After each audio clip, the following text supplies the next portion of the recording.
visā dzīvoklī, ieskaitot vanasistabu, ir siltās grīdas. Tāpēc viena ļoti svarīga lieta – atcerieties, šajās grīdās neko mēs neurbjam. Jo jūs urbsiet, jūs noteikti sabojāsiet visu to siltās grīdas būšanu, un beigās jūs jau būsiet tikai zaudētāji. Tāpēc tā mēs nedaram, un mēs noteikti par šīm grīdām nepārvietojamies ar skritvisildām, augstspēju kurpēm, ar golfa kurpēm, ar futbola bučiem.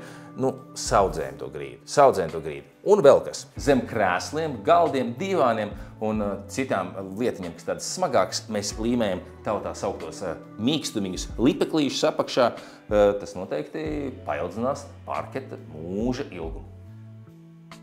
Ja gadās kaut ko izliet uz parketa, mēs vienmēr nekavējoties meklējam tuvāko lupatiņu vai papīra vieli un sasusinam. Visu sasaucam, pilnīgi tādu sausu un tīru, un pārbaudam, lai tas mitrs pēc aknām. Un tas arī attiecās uz tīrīšanu. Ja jūs gadījumā vēlaties tīrīt grīdas, kas noteikti būtu vēlams, tad to daram ar pareiziem līdzekļiem, un noteikti nevajadzētu tai vecai metodei izliet tad lielu spannu ar ūdeni un tad līdzināt un tad ļaut viņam žūt.